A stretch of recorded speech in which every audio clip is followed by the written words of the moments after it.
नमस्कार दोस्तों, राज खबरों की खबर में आप सभी का स्वागत है। दोस्तों, मोदी सरकार के राज में सुप्रीम कोर्ट हो या हाई कोर्ट या सिविल कोर्ट, ईडी हो या सीबीआई या फिर कोई भी केंद्रीय जांच एजेंसी, लोकसभा राज्यसभा की कार्यवाही, सब पर उंगली उठना और संदेह होने की बात अब आम हो गई है।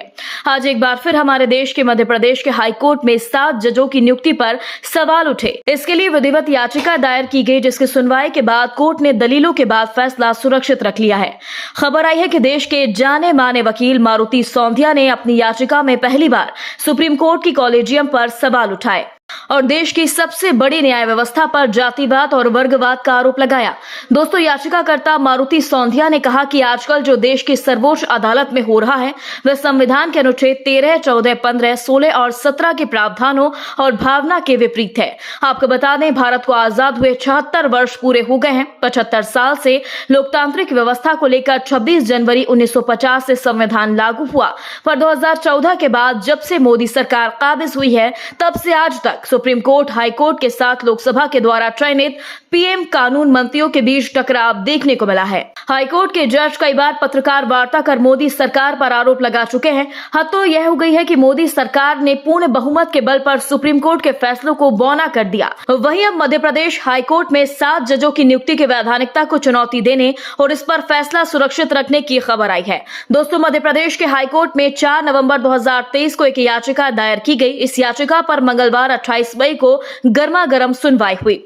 वर्तमान चीफ जस्टिस शील नागू और जस्टिस अमरनाथ केसरवानी की डबल बेंच ने सुनवाई के बाद फैसला सुरक्षित रख लिया, जिसके बाद न्यायालय में 47 डिग्री तापमान बढ़कर 60 से ऊपर जा पहुंचा, क्योंकि मामला 7 जजों की नियुक्ति का है। दोस्तों, इस याचिका में cabinet law secretary, union of India कानून मंत्रालय, supreme court, Madhya Pradesh high court, Madhya Pradesh शासन के मुख्य सचिव के अलावा 2 नवंबर 2023 को नियुक्त 7 जज, justice Vinay Saraf, justice Vivek Jain, justice Rajendra Kumar Wani, justice Pramod Kumar Agarwal, justice Vinod Kumar Dwivedi, justice Dev Narayan Mishra और जस्टिस नागेंद्र सिंह को पक्षकार बनाया गया। दोस्तों, आपको एक बार फिर पुनः बता दें, जबलपुर निवासी अधिवक्ता मारुति सौंधिया ने अपनी याचिका में सुप्रीम कोर्ट कॉलेजियम पर जातिवाद और वर्गवाद का आरोप लगाया। याचिकाकर्ता की ओर से अधिवक्ता उदय कुमार साहू ने दलील दी है कि हाईकोर्ट और सुप्रीम कोर्ट के द्वारा संविधान में विहित चिन्ह व्यू 5 संविधान में विहित और चिन्हित सामाजिक न्याय और अनुपातिक प्रतिनिधित्व के सिद्धांत को नजरअंदाज करके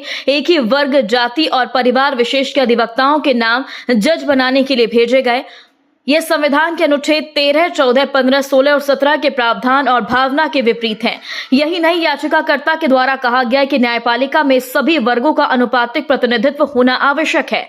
संविधान भी इसको ही चाहता है। जब इस संबंध में करिया मुंडा कमेटी की रिपोर्ट स्पष्ट रूप से व्याख्या करती है कि सुप्रीम कोर्ट और हाई कोर्ट में एक जाति वर्ग विशेष के ही जजों की नियुक्ति होने से बहुसंख्यक समाज के लोगों को उनके संवैधानिक अधिकारों से वंचित किया जा रहा है। दोस्तों, अधिवक्ता साहू ने कोर्ट को बताया कि आजादी से लेकर आज तक मध्य प्रदेश हाई कोर्ट में एक भी SC/ST जज नहीं बनाया गया। इतना ही नहीं, मध्य प्रदेश हाई कोर्ट और सुप्रीम कोर्ट के कॉलेजियम में भी आरक्षित वर्ग का एक भी प्रतिनिधि नहीं है।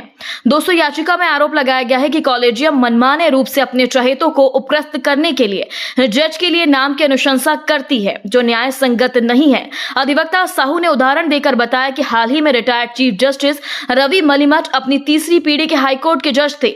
इसी प्रकार देश के अन्य जज परिवारों के उदाहरण भी दिए गए। दोस्तों, जिस तरह से मतपथ हाईकोर्ट के साथ चीजों को लेकर आपत्ति दर्ज करवाई गई और संविधान के अनुच्छेद 13, 14, 15, 16, 17 का हवाला देकर नियम और कानून की बात कही गई, उस पर आपका क्या कहना है? कमेंट बॉक्स में हमें जरूर बताएं। यह खबर आपको कैसी लगी, कमेंट बॉक्स में हमें बताना ना भूलें। यदि आपने अभी तक हमारे चैनल को सब्सक्राइब नहीं किया तो प्लीज बेल आइकन दबाकर अभी हमारे चैनल को सब्सक्राइब करें। अगली ताजा खबर के साथ हम जल्द ही आपके बीच हाजिर होंगे। तब तक के लिए नमस्कार, जय हिंद।